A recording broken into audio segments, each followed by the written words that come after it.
the God thing, because with my father, it was kind of like when I was 18 years old, you're out the door, figure life out yourself. So when the cancer came, it put me to rock bottom.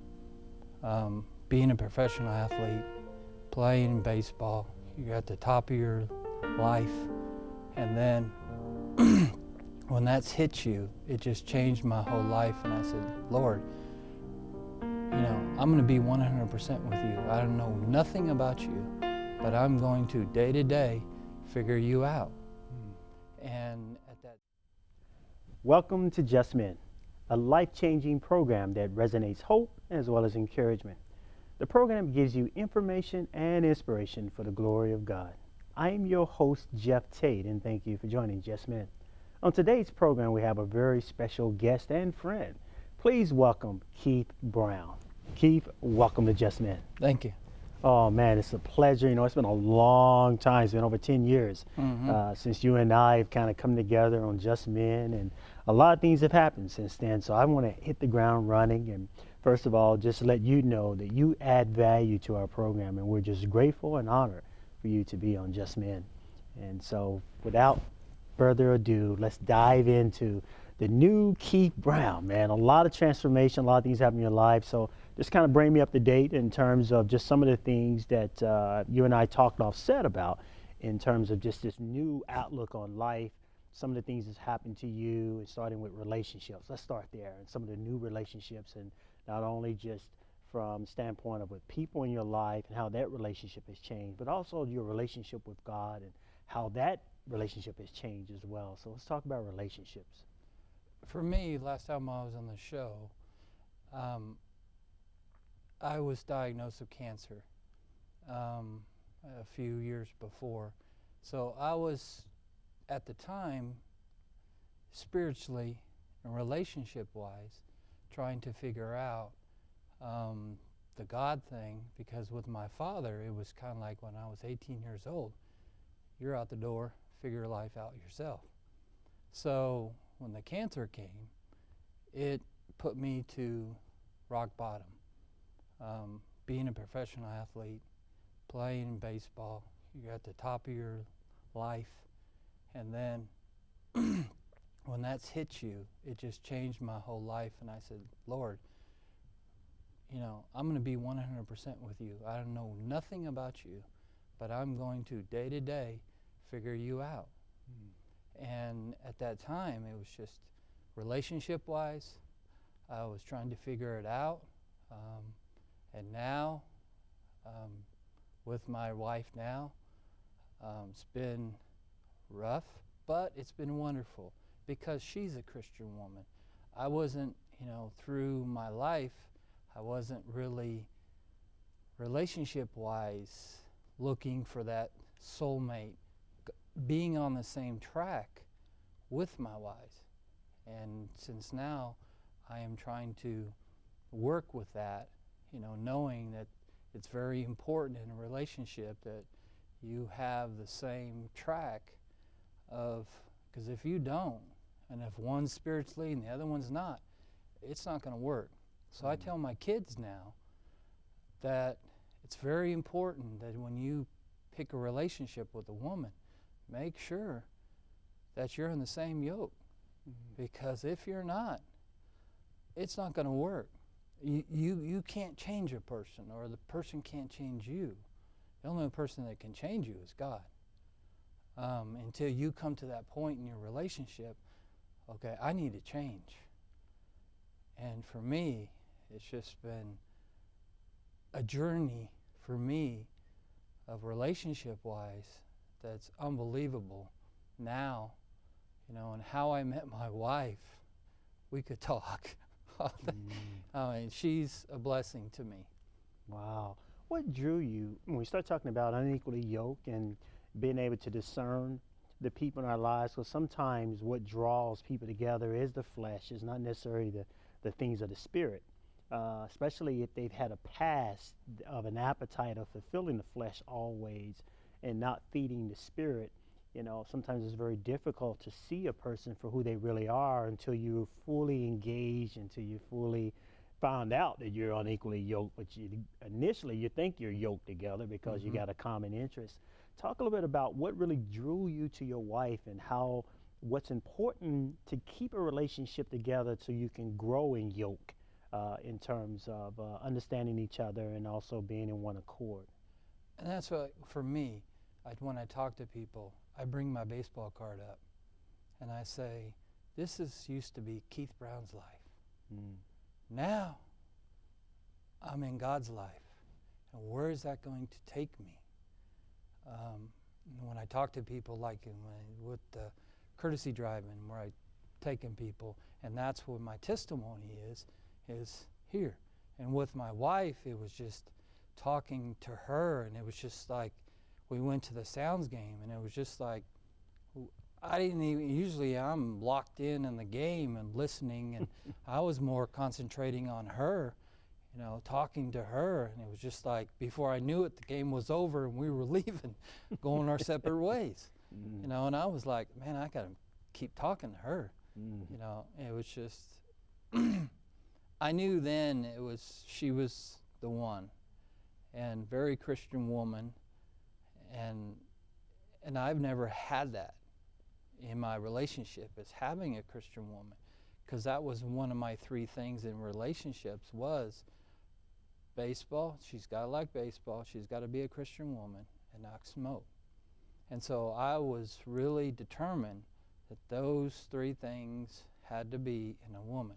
I wasn't compromising, and on all my relationship I compromised. I'll try to change this. And so when I met her, I knew that she was the one. And now on our trips, when we go to vacations, it's to ball games. Our honeymoon was in New York when we went to Yankee Stadium. She's a big Yankee and a big Cardinals fan. Me being a Red, I was like, it didn't matter to me. As long as I got to go to a ball game, I didn't care what team it was. And then we went to Cincinnati, and she likes the Cardinals. Well, the Cardinals and the Reds were playing, and I threw out the first pitch. And that was the night that the Cincinnati Reds and the St. Louis Cardinals got in their big fight. So afterwards, Dusty comes up to me and says, hey, Keith, anytime we need to fight, I'll call you. And I'm like, no, that's not a good thing. So, and then after that, they went on a winning streak and made the playoffs. I did look at it as hey, I gave them good luck. but relationship-wise, I couldn't have a better wife. Wow. What is it about relationships, particularly as you look at your kids, you look at your wife, you look at her kids, and how you've come together as one in Christ and come together spiritually? What is it about relationships that tells us about our relationship with God? What does our relationship horizontally tells us about our relationship vertically with God? Ooh, good question. That's what I think I'm still learning, is the relationship with God and my wife and my kids. That is, for me, I wasn't raised, I didn't have parents teaching me that. So I'm having to learn. It's been almost 15 years ago where I was able to learn all this. So I'm still like a sponge when it comes to relationships. I don't really have the answer. So I'm searching for that answer. So that's why for me, I'm like still learning. I don't know all the answers to, so that's what for me, is just searching for it. Yeah. That's Because good. definitely. That's good. And many of us, in fact, you said about almost being like in the minor leagues with God in this relationship, and God is just taking you, I guess, from one level to another level as you trust and as you commune, and as one of our other guests talks about, spending time in the presence of God. I know for me what the relationship with my wife and my sons have shown me many times is that my wife say, I know when you have not been spending time with God because you're impatient with me. Yes. Yeah. Right. That's my. Yeah, or you just, you're so, you're snippy, or you're this mood of yours, it's sometimes it's up here and down here, Yes. and so no matter how enlightened I feel sometimes about God and being able to speak His word and being able to exegete the Scripture, when it comes to the horizontal part of it, sometimes it really sort of correct me about, do I really have the relationship with God that I think I have? Because I had one friend of mine, he said, man, I love Jesus, man. Everything is about Jesus. Boy, I just can't get enough of Jesus. He said, but my wife, he said, if I can get Jesus to change my wife, if he can change her, then I'll be all right. And I said, well, it's amazing how we can love the Scriptures, we can love God, because God is not the one we got to deal with when it comes to the natural. And then we say, and so God is saying, son, your true test of love for your wife, your true test of love for me is really through your wife. If you really love me, if you really have a relationship with me, then that relationship should manifest itself in your relationship with people. And I think that's been the litmus test for me sometimes, is that when I get irritable, when I get impatient, when I get to a point that I'm stuck on myself, or I'm caught up in my selfishness, then it's really an indication of my relationship with God more than it is my relationship with people. And I think that's been somewhat of like you said, that learning thing that I've been learning with God as it relates to that. Your friend is so right, and that's what I've been battling with. Mm-hmm. It's like, I'm so excited, and it's true. I mean, my wife is the best thing that's ever happened to me, and it's just me learning a relationship with this, and just have more patience. That's, for me, it's the patient thing. Because before I was just like here comes the old Keith out. I want to go full bore, go after it. Right. I'll do it myself. Right. Instead of sitting back, waiting. All right, God, And there was the reason of coming back to Lexus. I didn't want to come back to Lexus. I wanted to go professional baseball. I wanted to go teach and help them and go that way. And then that's why I was saying with the minor leagues, God is putting me in the minor leagues right now with spiritual life. I'm learning about God step by step now. So, going to these, because there is no way 30 years ago, or for me to be on TV or talking, about God. There's no way. I'd have told you, sorry, ain't doing it. So God is pushing me outside my box, my little circle. You got to do this, Keith. Come on. And just everybody's coming into my life, and I'm like, okay, the doors are opening.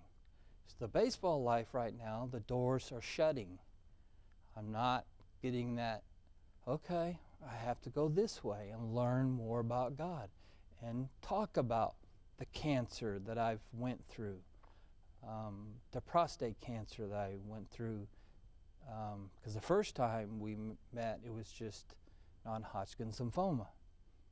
Now the second time, I had cancer at 30, now at 50. And I just got done with the prostate cancer, had it taken out. So that's why I recommend everybody get tested. Men don't want to be, that's a sign of weakness. For me, I was already went through it, so I kind of had a time of, walking through it and knowing and not panicking and just going through it. All right, this is what I'm supposed to go through right now. And it's been a wonderful, I was off for work for about 4 months, and now I'm walking, and then I met you at Lexus again because the Lord told me to go there. So I was listening. And I've gone, since I've been at Lexus again, I've done a lot more talking about God than I've ever done.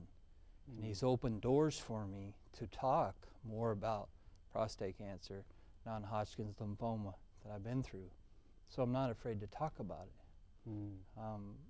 So that experience has humbled me more, and just to see kids with cancer, that right there was, babies with cancer. You would think that, oh, there's chemicals in the air, but how do these kids become with cancer? And I was just like, looking back, I don't have it so bad. Dealing with life in general and kids with cancer and having to go through this, and yeah. Wow. What is the message, for you that seems to be resonating when you are spending time with God? What is the voice of God telling you? One, about even the issue with cancer. A lot of times men think that they are in control. They know their body. They know that if something's going wrong, they'll feel it, and they have an ideal, so they won't go and get checked. The same way with when you try to get men to have a relationship with God. They say, no, I'm okay. I'm all right. I'll know when I know. Now, when I'm on my deathbed, yeah, I'm ready to surrender, and I'm ready. But right now, this God thing putting a damper on my joy, right? A damper on my happiness. And so they think that that a relationship with God will hinder them. But you and I know that the relationship with God actually empowers you. It strengthens you. It brings you into a whole new kingdom, a whole new mindset about life that you're able to endure and sustain. And so what is God saying on your heart, man, in terms of just where you've, this evolution that you've been going through over the last 10 years? What is God saying to you? For me, it was, even when the second time of the cancer was, I was like, no, I'm healthy. God wouldn't put that on me. He wouldn't do that. I'm a godly person. He should be able to heal me in doing this. Going through this. I'm cancer free. That's just some doctors just talking. I shouldn't be. He should be able to heal me like that. And I come to the realization that it's like, all right, God's wanting me to go through this again. I was fighting it. I didn't want to do this. I was just like, no, I'm good. And then it just hit me and then God was telling me, you need to go through this. And there's times when sometimes I'll fight with Him. No, I don't want to go this direction. And then that's me, the old Keith, fighting, And then I'll realize, sometimes I think it's the evil spirits that are talking to me, oh, it's the evil spirits talking to me. And then, no, this is God talking to me, telling me I need to go through this journey. And the doors will open, when I do decide to go His way. But if I don't, doors will be shutting in my face and going through it. And that's my stubbornness of being, my athlete in me. I'll do it myself. Instead of listening to God, being patient, and walk. And it's so much more gratifying going through that. So, yeah, I get sometimes, and with Major League Baseball, I'm starting to do a little bit more of talks with the cancer with Major League Baseball. There's a foundation that I'm helping through. It's a bat, and they gave me money when I was going through all this cancer, because insurance don't give you much, and so they were helping me financially. So I was helping them to, say, hey, and they don't want money. They were just saying, hey, we have this for you. So if you have tough times with family members or cancer or something in your life, you can come to us. They weren't saying, hey, we need money from you. They were like, hey, we can help you. We have the source, we have the money. You just need to come to us. You know, because a lot of times when you're down and out, you don't want people helping you. I can do it myself. I don't need help. Sometimes you do need help. And don't be modest and just do it. And so for me, that was another burden, and I went through it. And if I didn't have God in my life going through that, you know, I don't know. It's hard to, I don't know. Wow. I know that you and I talk behind the set about, particularly when someone we love is very close to us, when we have the zeal to want them to taste what we're tasting about God.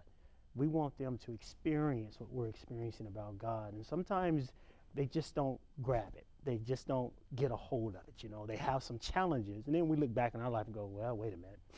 Maybe I had the same challenges as my son or my relative or whatever. And so what is it, or what would you say, just based on your experience with God, that would minister to someone who was having a very difficult time accepting God, to having a very difficult time to seeking God? You know, how, and you obviously just from this infancy stage for you, you got on the path one way or the other, but you still got on the path, just like Saul got on the path to the road to Damascus. And the word says the Spirit of God knocked him off his horse and put him on a street called Straight. And the Saul that was then persecuting the church, like the old Keith, became Paul.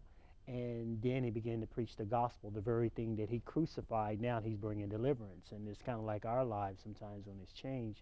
But how do you get that message to someone who is just not open to this relationship For me, with God? it was, you know, the cancer. It knocked me for a loop. I mean, and that's what it would have taken, because I was determined. I was fighting to get to the big leagues. I was doing that. I mean, there ain't nobody, if it took, I had to fight you, I'd fight you, you know, just to get to the big leagues. And for that, the cancer knocked me down to rock bottom. And some people have to go through that. And that's what it took for me. I literally got knocked out. It scared me. There was a guy, same age, same diagnose. He died. And it scared me. I had a 2-year-old and a 4-year-old. And I was like, all right, I know a little bit about you, but please get me out of this hospital and I'll be 100% with you. And I feel some people, for me to tell somebody, hey, you need God, you need it. You know, they need to go through that. I mean, just get pummeled and knock you down. So for me to say something to them, they gotta, you know, and sometimes me just talking might help them, you know, or just put a little seed in them. I'm putting a seed in for you, you know, get you to think about it. It might, that seed might just hit maybe 10 years from now and go, well, Keith Brown said this to me, you know, and it finally hit, you know. And for me, it was rock bottom, no doubt about it, because Keith Brown was going to the big leagues, was going to stay there, fight there, do whatever I could. And then he said, oh, no, you're not. And so I kind of, and it was interesting, when I was in the hospital, I was the 38th patient at Stanford, and my baseball number was 38. So I was just thinking, ooh, okay, I got a little bit of luck on my side, but it ain't luck. It's just having God on your side. Wow. It wasn't my time to go yet. Yeah. And I'm still, and then, you know, with the cancer the second time. And it knocked me, you know, I knew. It was like, okay, I'm going to go through this again. Wow. No problem. I knew, okay, I just have to now talk more about God, you know, and going through life with this experience. Because when I was in high school, I was probably the quietest kid and people were like, you were quiet? yeah, I wouldn't say 2 words to you. And even now, sometimes I'm quiet because I'm very cautious of people too. Because, if they want to talk, we'll talk about God. I don't want people to know I used to be a professional athlete. I want them to know, hey, we talk about God and go from there. Then they find out, ooh, you were this? You did this? Because I sit back, I don't announce that I used to do that. I just sit back and read you and see how your personality is. And if you need help, I'm willing to help you. Wow, that's beautiful.